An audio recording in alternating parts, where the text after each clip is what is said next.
Welcome to my YouTube channel.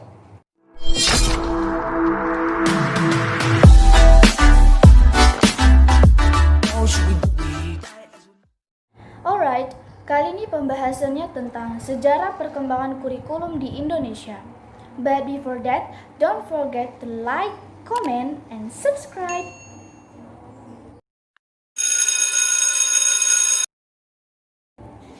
Kurikulum merupakan alat untuk mencapai tujuan pendidikan, sekaligus sebagai pedoman dalam pelaksanaan pendidikan. Sebagai alat pendidikan, tentu kurikulum diciptakan bukan tanpa tujuan.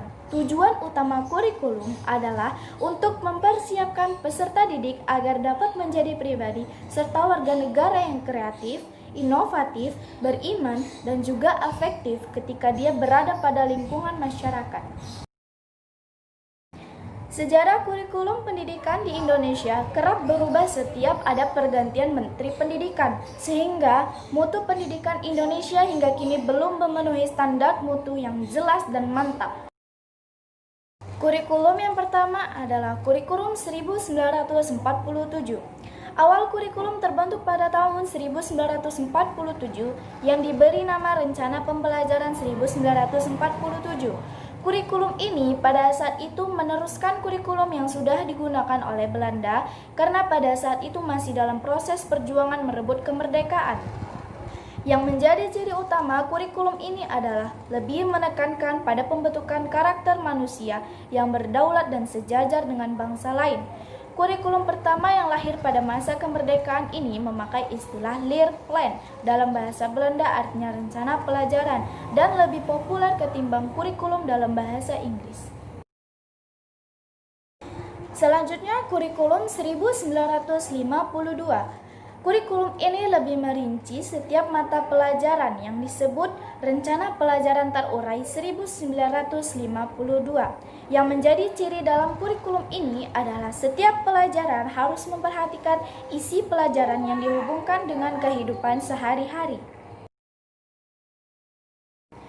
Yang ketiga, kurikulum 1968.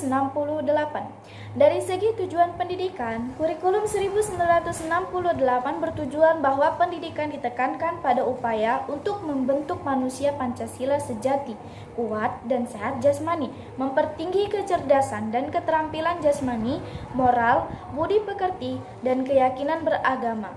Isi pendidikan diarahkan pada kegiatan mempertinggi kecerdasan dan keterampilan serta mengembangkan fisik yang sehat dan kuat.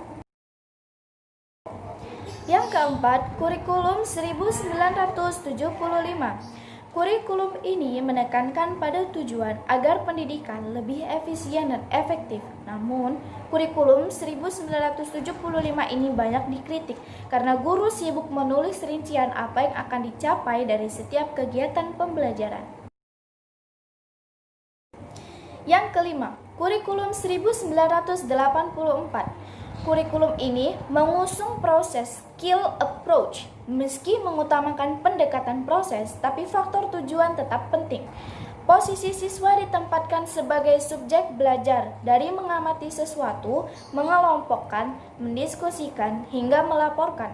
Model ini disebut cara belajar siswa aktif atau student active learning.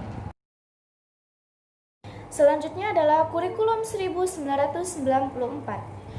Ciri-ciri yang menonjol dari pemberlakuan kurikulum 1904 ini adalah pembagian tahapan pelajaran di sekolah dengan sistem catur bulan. Pembelajaran di sekolah lebih menekankan materi pelajaran yang cukup padat atau berorientasi kepada materi pelajaran atau isi. Kurikulum ini bersifat populis, yaitu yang memberlakukan satu sistem kurikulum untuk semua siswa di seluruh Indonesia.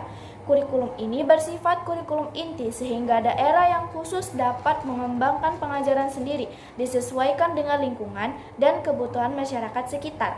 Dalam pelaksanaan kegiatan, guru hendaknya memilih dan menggunakan strategi yang melibatkan siswa aktif dalam belajar, baik secara mental, fisik, dan sosial. Dalam pengajaran suatu mata pelajaran harus disesuaikan dengan konsep bahasan dan perkembangan berpikir siswa sehingga diharapkan akan terdapat keserasian antara pengajaran yang menekankan pada pemahaman konsep dan pengajaran yang menekankan keterampilan menyelesaikan soal dan pemecahan masalah.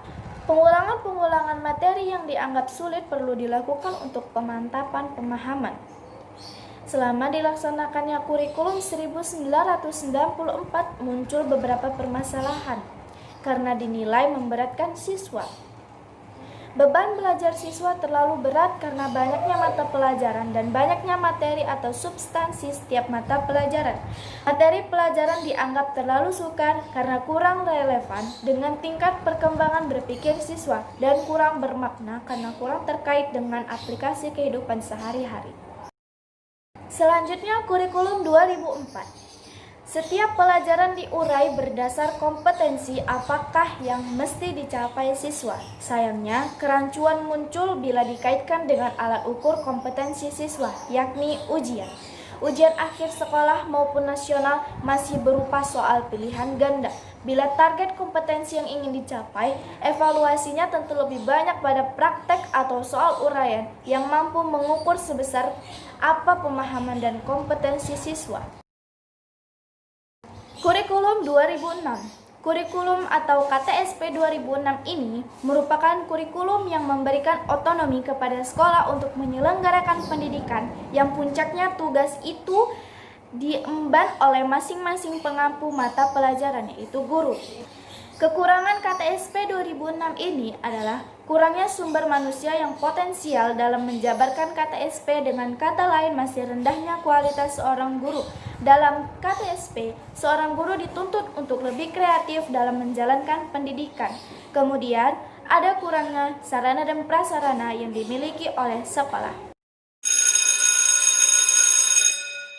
Baiklah, itu tadi penjelasan tentang sejarah perkembangan kurikulum di Indonesia. Thanks for watching and see you on next video.